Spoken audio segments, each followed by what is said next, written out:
வணக்கம். என் பெயர் கனையாளி. நான் 4ஆம் வகுப்பு படிக்கின்றேன். நான் பேச வந்துள்ள தலைப்பு எல்லையிலே எம்மை காக்கும் வீரர்கள். எல்லை வீரர்கள் பற்றிய விழிப்புணர்வு நாட்டின் பாதுகாப்பிற்கும் ஒருமைப்பாட்டிற்கும் முக்கியமானதாகும். எல்லைகளில் தாங்கள் உயிரை பணைய வைத்து நாட்டை காக்கும் வீரர்களின் தியாகங்களை நாம் போற்ற வேண்டும் அல்லவா? மேலும் அவர்களை பற்றிய அறிவை நாம் பெறுவது அவசியம்.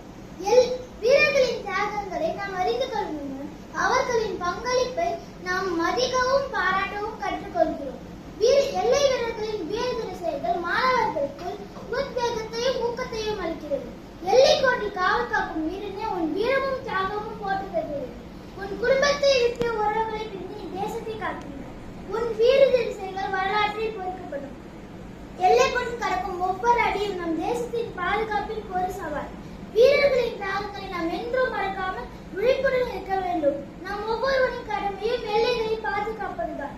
போர் முனை நிற்கும் வீரின் மனநிலை புயலுக்கு முன் அமைதி போல உள்ளத்தில் தேசப்பற்றுடன் மரணத்தை எதிர்கொள்ளும் துணிச்சல் அந்த வீரனின் மனதில் என்றும் ஓய்வின்றி நாட்டிற்காக போராடும்.